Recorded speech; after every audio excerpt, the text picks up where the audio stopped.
Hey viewers, Crystal here. Welcome to the Early Brush, Late Brush YouTube channel. The painting that we're going to do a demo of today is one I've called Guardian Spirit, and it's of an eagle soaring over a beautiful wilderness area. I absolutely adore wilderness areas. The horses, I'm going to turn this one into a painting. And the beautiful landscape of this property are they make my heart sing. I am not a city girl. I don't like living in suburbia. For me, my heart lies out in the wilderness area. The previous painting that I had done, this is one of the horses out on that property. He is called Muckamafay. And that is Sioux for Earth Sky. He has one blue eye and he has one brown eye.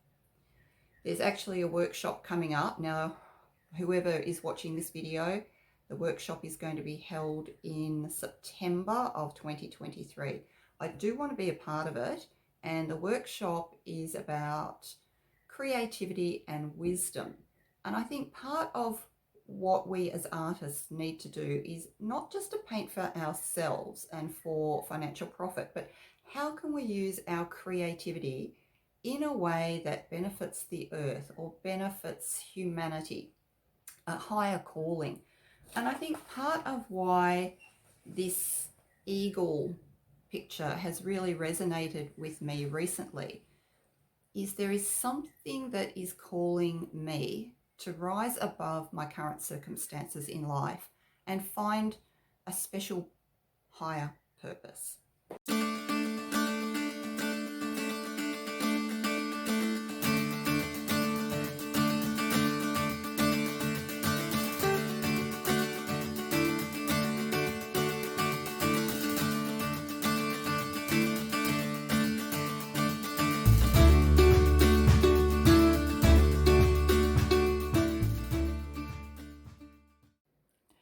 In the planning stage, I have chosen to select a vertical format rather than a horizontal format for the canvas that I'm using.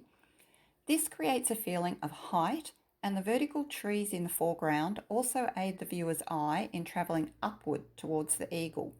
You'll also see that the eagle itself is the darkest tone within the scene, and its placement over the pale grassy paddock or field actually makes the eagle stand out even more than if it was placed in front of those blue background hills.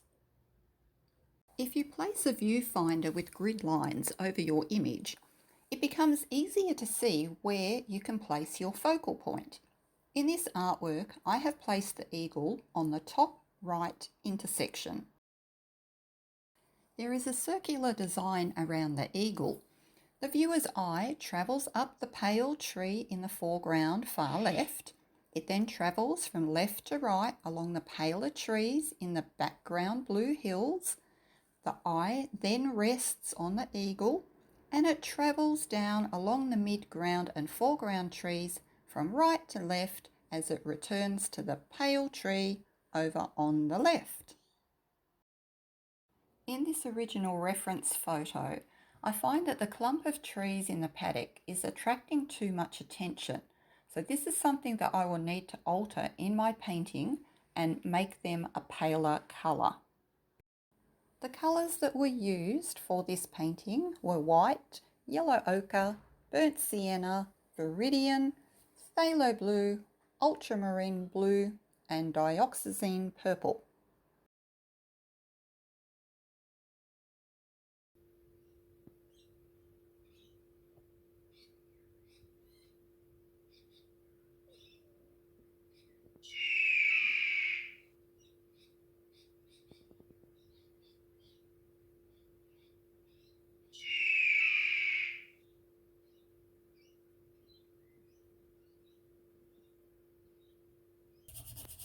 I'm using phthalo blue directly from the tube to scrub in those distant blue hills.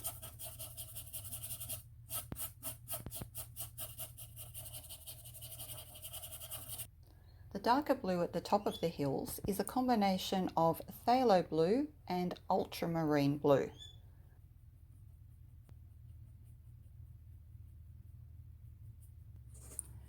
The blue hills in the background have such an intensity to them that if I added white to the paint at this stage, it would make it very chalky. So what I'm going to do is grab a rag and rub it back so that just the light of the canvas is showing through.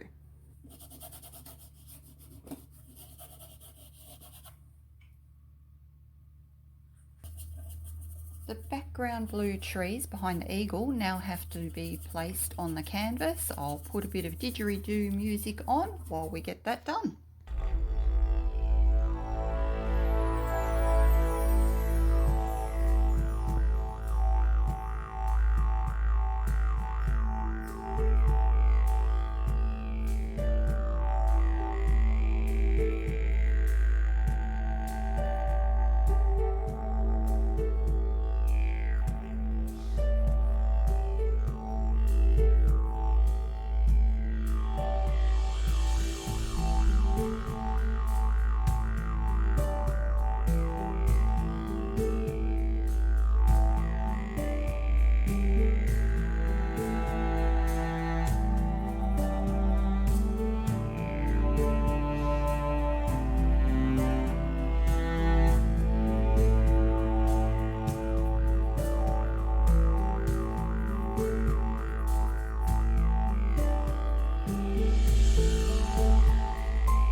So each of the paintings that I'm going to be creating will be given as a free gift.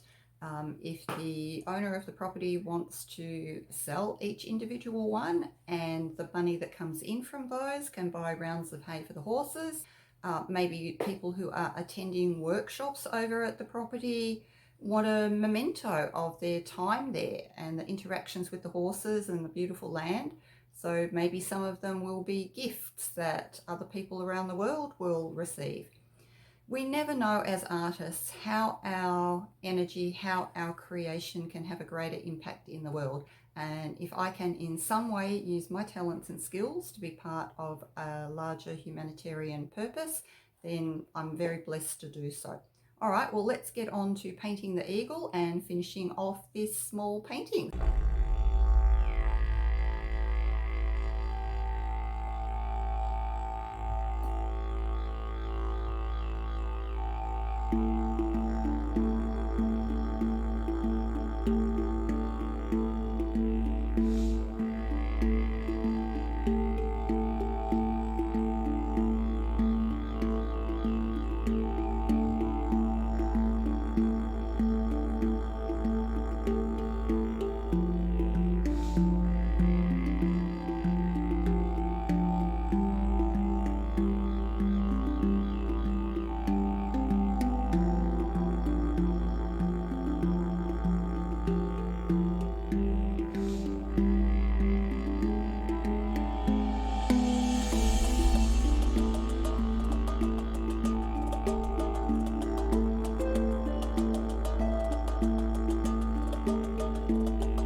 pasture grasses have a hint of blue in them, and this adds to the atmospheric effect of them receding into the distance.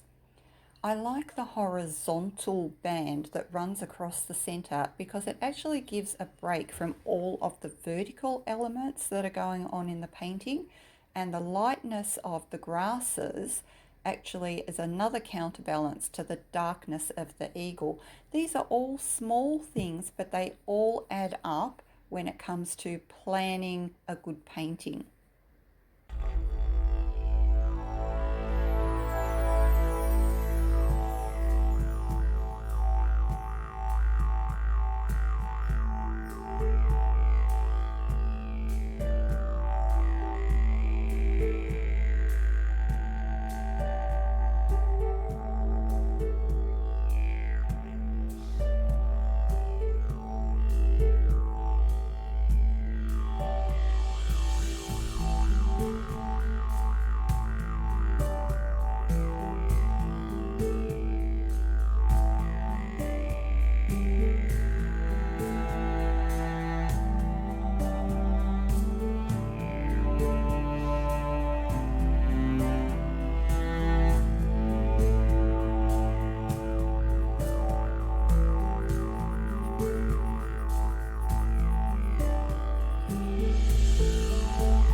At this point of the painting, I made a cup of coffee. It's always a good idea to take a break of about half an hour and then come back and look at the painting with fresh eyes. I felt that the lower foreground trees were overworked and that they needed simplification. In version 1, the clump of trees in the midground was too dark, so I lightened them up, which you can see in version 2. I also felt that the lower trees were too dark and that they were competing for attention with the eagle. In version 2, you can see that I have lightened them, and now the eagle has remained as the dominant focal point. I made a few adjustments to the shape of the eagle's head, and then I lightened the feathers on the left wing. Overall, I'm actually quite happy now with how the eagle has turned out. Okay, this is the end result. We have our eagle flying, all the lovely colours in the wings. There's mauve, sienna, yellow ochre, there's a burnt umber, grey, phthalo blue, ultramarine blue, and there's even subtle colour changes in the shadow area there too. There's some purple in amongst the rich maroons.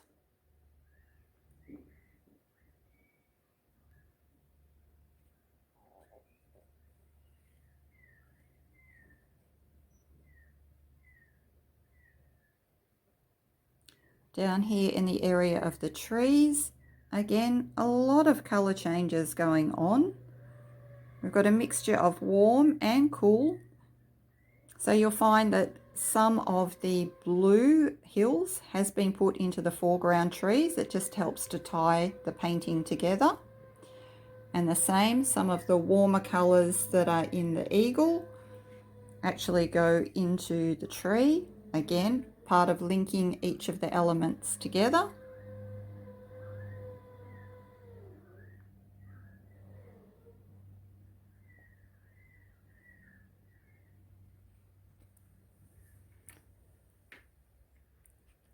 So there we have it. Guardian Spirit is all finished.